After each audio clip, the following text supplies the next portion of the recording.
మీరందరూ భోగి కథ ఎప్పుడైనా విన్నారా? మా ఇంట్లో జరిగిన భోగి కథ ఏంటో మీ అందరికీ చెప్తారండి. హలో అందరికీ. ముందుగా ఈ వీడియో చూసిన ప్రతి ఒక్కరికి భోగి, సంక్రాంతి, కనుమ శుభాకాంక్షలు. ఇక భోగి, సంక్రాంతి అంటేనే ముగ్గులు, గొబ్బెమ్మల పండుగ కాబట్టి మార్నింగ్ లేవగానే చాలా పనుంటది కాబట్టి భోగి ముందు రోజే మేము భోగి మంట వేసుకోవడానికి ఈ సెటప్ అంతా క్రియేట్ చేసాము. చూస్తే సింపుల్‌గా ఉంది గానీ మొత్తం నీట్‌గా చేసి ఇదంతా సెటప్ చేయడానికి ఒక 2 గంటల టైం అయితే పట్టింది. మనం చలికాలం లేవడమే కష్టంరా బాబు అంటే అట్లాంటిది ఎర్లీ మార్నింగ్ 4 గంటలకే లేవాలి. సరే అంతటితో అయిపోయిందా అంటే కాదు. లేసిన తర్వాత భోగి స్నానం జేయాలి. సరే భోగి స్నానం గూడా అయిపోయింది. దాని తర్వాత ముగ్గులు, గొబ్బెమ్మలు ఇవన్నీ ఉంటాయి గదా! సో, అవన్నీ కంప్లీట్ జేసుకున్న తర్వాత మా ఫ్యామిలీ వాళ్ళందరం కలిసి ఇంకా భోగి మంట వేసుకుందాం అని జెప్పేసైతే వెళ్ళాము. అక్కడితో అయిపోయిందా? అసలు ట్విస్ట్ ఇక్కడే ఉంది. మేము ముందు రోజు అంటే భోగి ముందు రోజు ఇదంతా సెటప్ జేసాం గదా! సో, ఎర్లీ మార్నింగ్ ఎళ్ళేసరికి మొత్తం నైటంతా మంచు కురిసి ఆ కట్టెలన్నీ తడిసిపోయినాయన్నమాట. మార్నింగ్ ఎంత అంటు పెడదామని చెప్పినా గూడా వంటుకోవట్లేదు. చాలా సేపే ట్రై చేసాం అంటు పెట్టడానికి. ఇగ ట్రై చేసి లాస్ట్‌కి కిరోసిన్ డబ్బా తీసుకొచ్చి మొత్తం దాని మీద పోసుడుతోటి అది మొత్తం మంట ఇట్లా పైకొచ్చింది. ఇగ అందరం హ్యాపీగా ఫీల్ అవుతున్నాం. చాలా సేపటి నుంచి ట్రై చేస్తున్నాం గదా! అంటుకుంది అని చెప్పి నేనైతే ఎగురుతున్నా ఆల్రెడీ. ఇగ ఇంత హ్యాపీగా ఉన్నప్పుడు మన వాళ్ళు ఆగుతారా? ఇగ ఒక్కొక్కరు చేతికి ఏది దొరికితే అది దాంట్లో తీసుకొచ్చి ఏస్తనే ఉన్నారు. ఆఫ్‌కోర్స్ దాంట్లో ఎక్కువేసేదైతే నేనే అనుకోండి. ఇక ఇంత చేశాక మనం ఫోటోస్ దిగకుండా ఉంటామా?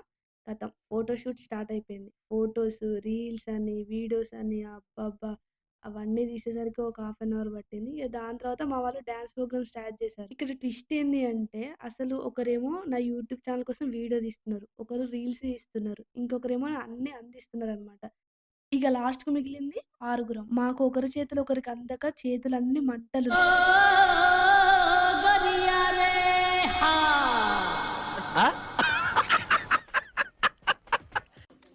ఇంకా మా అన్నయ్యలు, కజిన్స్ వీళ్ళందరూ ఆఫీస్ వర్క్ ఉండి భోగి రోజు ఎవ్వరు రాలేదు. అందరూ భోగి రోజు నైట్ వచ్చేసరికి ఇగ మేము మిగిలిందే చాలా తక్కువ మంది. అయినా గూడా చాలా బాగా డాన్స్ చేస్తూ ఎంజాయ్ చేసాము. మరి మీరెలా భోగి పండుగ సెలబ్రేట్ చేసుకున్నారో కామెంట్ సెక్షన్‌లో పెట్టండి. అండ్ మీలో ఎవరైతే భోగి రోజు మీ ఫ్యామిలీ మెంబర్స్‌ని మిస్ అయ్యారో వారందరికీ ఈ వీడియో షేర్ చేయండి. సరే ఇవన్నీ పక్కన పెడితే మీ అందరికీ అసలు భోగి మంటలు ఎందుకు వేసుకుంటారో తెలుసా? సూర్యుడు దక్షిణాయం నుంచి ఉత్తరాయంలోకి ప్రవేశిస్తుంటాడు. సో, ఈ టైంలో ఏంటి అంటే ఎక్కువ చలి ఉంటది గదా! సో, ఆ చలిని తట్టుకోవడానికి భోగి పండుగ రోజు భోగి మంట వేస్తారు. అండ్ ఇంకొక రీజన్ ఏంటి అంటే మనము మన జీవితంలో పడిన కష్టాలన్నింటినీ తొలగించి మనందరికీ సంతోషాన్ని కలిగించాలని గూడా ఈ భోగి మంట వేస్తూ ఉంటారు. అబ్బబ్బా! మీ అందరికి చాలా సబ్జెక్ట్ నేర్పించా ఇప్పటి వరకి. ఇంక చాలు. అన్నట్లు అడగడమే మర్చిపోయా. నేను తయారు చేసిన కుండ బావుందా? ఇక భోగి మంట అయిపోయిన తర్వాత అక్కడే ఒక కుండలో పాయసం గూడా చేసుకున్నాము. ఇక అందరం తినేసి అక్కడితో భోగి అయితే అయిపోయింది. ఇప్పుడు భోగి అయిపోయింది గదా! Next day Sankranti. Hi guys! అందరికీ సంక్రాంతి శుభాకాంక్షలు. ఈరోజు సంక్రాంతి కాబట్టి అందరం మొత్తం వాకిలి నిండా ముగ్గులేయాలని చెప్పి మీకు ఒక ఆచారం ఉంటది గదా! ఈరోజు నేను ఏమేమి ముగ్గులేసానో మీకు చూపిస్తా. రండి.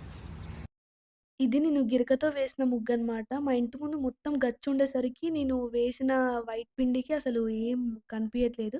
సరే మెయిన్ ముగ్గయితే చూపిస్తా రండి. మెయిన్ ముగ్గు. ఆ! 5 గంటలు వేసిన గైస్. 2 గంటలు పట్టింది ఈ ముగ్గేయడానికి. ఎలా నింపుతానో ఇబ్బంది లేదు. యాక్చువల్‌గా మిమ్మల్ని అందరిని ఇన్వైట్ చేద్దాం అనుకున్నా. కాకపోతే మీకు కూడా పండుగ ఉంటుంది. అందుకని చెప్పి ఇన్వైట్ చేయలేదు. మా అన్నకే నేర్పించింది. బావుందా? ఇక్కడ నుంచి అక్కడి వరకు చూపి. 2, 3 డేస్ నుంచి ఎక్కువ పనయింది గదా! సో, చాతనవ్వట్లే అని ఇలా సింపుల్‌గా వేశా. ఇదేంటో తెలుసా? ఆవు పేడ.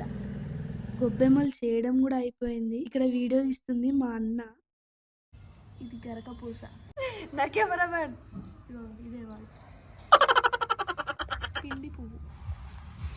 ఇక్కడ మా అన్న వీడియో తీస్తుంటే నవ్వుతున్నాడు సైడ్ నుంచి. అందుకని జెప్పేసి అట్లా ఆట పట్టిస్తున్నా అంతే. సర్లే మరి యూట్యూబ్ వీడియోలు తీయాలి అంటే చిన్న పనేం గాదు గదా! కానీ ఇక్కడ మా అన్నకి తెలియని విషయం ఏంటి అంటే నన్నెంత నవ్విపిచ్చినా గూడా మళ్ళీ నెక్స్ట్ టేక్ వాడే తీయాల్సొస్తదని. ఇక్కడ గొబ్బెమ్మలు పెడుతూ వాటి చుట్టూ నేను నవధాన్యాలు పోసాయి గదా! అవెందుకు పోస్తారు అనంటే ఎగ్జాక్ట్‌గా సంక్రాంతి సమయానికి రైతుకి తన పంట చేతికొచ్చేదనమాట. సో, దానికి ప్రతీకగా ఇలా గొబ్బెమ్మకు నవధాన్యాలు పూస్తూ ఉంటారు. గొబ్బెమ్మలు పెట్టడం అయిపోయింది. నా ముగ్గు చూసారు కదా మీరు. మీలో ఎవరికైనా నచ్చినట్టయితే కామెంట్ చేయండి కామెంట్ సెక్షన్లో. అండ్ మీరందరూ ఏమేమి ముగ్గులు వేసుకున్నారు, ఎట్లా వేసుకున్నారు అని చెప్పి కూడా కామెంట్ చేయండి. అండ్ ఈ వీడియో కనుక మీకు నచ్చినట్టయితే please do like share subscribe to our channel Jyothi జ్యోత్స్ అఫీషియల్. నెక్స్ట్ వీడియోతో మళ్ళీ కలుద్దాం. Bye bye.